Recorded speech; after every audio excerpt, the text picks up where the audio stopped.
બોપલના PSI જયેશભાઈની દાદાગીરીનો જે video છે તેમાં હાલ એવી ચર્ચાઓ ચાલી રહી છે કે આ વિડીયો ટુકડામાં એક તરફી રીતે ચાલી રહ્યો છે. તો ચાલો હવે આ અંગેનો પૂરો વિડીયો જોઈએ. નિકળ હે લુખા નિકળ બહાર આયાવ મને લુખો કીધો. અરે પણ શાંતિ રાખો. મને લુખો કહી દે યાર મને. હાલો અરે ખાલી બેઠો તો પ્રેમથી કહી દે તો ઉતરી જાત ગાડીમાંથી. મારી જ ગાડીમાં બેઠો છું હું મારી જ ગાડીમાં બેઠો તો હું કે બીજી ગાડીમાં નતો બેઠો. હું ઉતરી જાત મને પ્રેમથી કહેતો મને કે ઉતર એવી રીતના બેસ. શું છે પણ અરે પણ પછી હું ઉતરી ગયો તરત અને પછી સાહેબ કે ચાલ નીકળ લુખા. મેં કઈ કીધું જ નથી, બધું રેકોર્ડિંગ પડ્યું મારી જોડે. ગાડી ઉપર આ રીતે નહીં બેસવાનું, પોલીસ સ્ટેશન છે.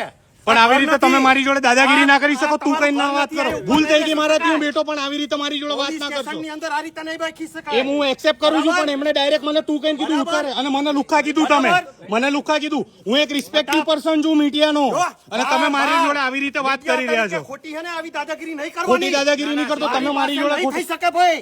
અરે તમે મારી જોડે મીડિયાનો રોપ જાળવો હોય જાળવાનો. મીડિયાનો રોપ નથી જાણતો.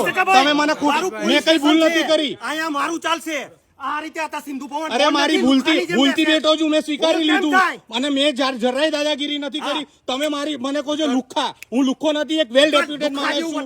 હું લુખા જેવું મેં ક્યાં સ્ટન્ટ કર્યા? મેં ક્યાં સ્ટન્ટ કર્યા? અરે હું અજાણ હતો, હું ઉતરી ગયો અને તમે ડાયરેક્ટ મારી ઉપર ચડી ગયા. મારી ભૂલ જ નથી.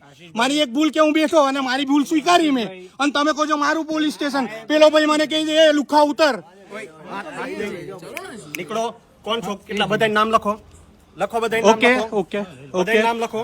ઓકે તમને કઈ બહુ વાંધો દાદાગીરીનો નહીં. બહુ કોઈ ત્રાસ દાદાગીરી છે ને? નથી કરી. બહુ જ શાંતિથી વાત કરું છું. બધું રેકોર્ડ થાય. તમે શું દાદાગીરી કરી રહ્યા છો એ આમાં ક્લિયર રેકોર્ડ થાય. નહીં નહીં નહીં કઈ વાંધો નહીં. એમને મારવો હોય મારી લેવા દો. એમને મારવા હોય મારી લેવા દો. કઈ વાંધો નહીં.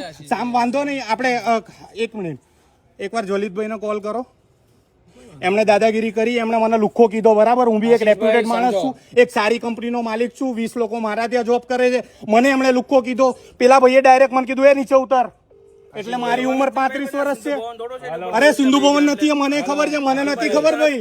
અરે મારા પોલીસ મિત્રો જોડે સંબંધ સારા છે, એટલે હું મેં કીધું બેસું શાંતિથી. અંદર મને ગરમી લાગતી હતી. નહીં તમે મને કીધું કે બેસ નીચે ઉતર. આ સિંધુ ભવન નથી. અને આ સાહેબે મારી જોડે ચોખ્ખી દાદાગીરી. અને આ પોલીસ સ્ટેશન મારું છે, તમે એ કીધું. બરાબર છે, કઈ વાંધો નહીં. આપણા ડીસીપી સાહેબનું નામ શું અહીંયાના? આપીશ, બધી આપીશ. બરાબર, તમે મને લુખો કીધો. આ રહ્યો આખો વિડીયો. હવે આ બાબતે આપનું શું કહેવું છે? ખરેખર વાંક કોનો છે? સામાન્ય નાગરિકનો કે ઓન ડ્યુટી પીએસઆઈ જયેશભાઈનો?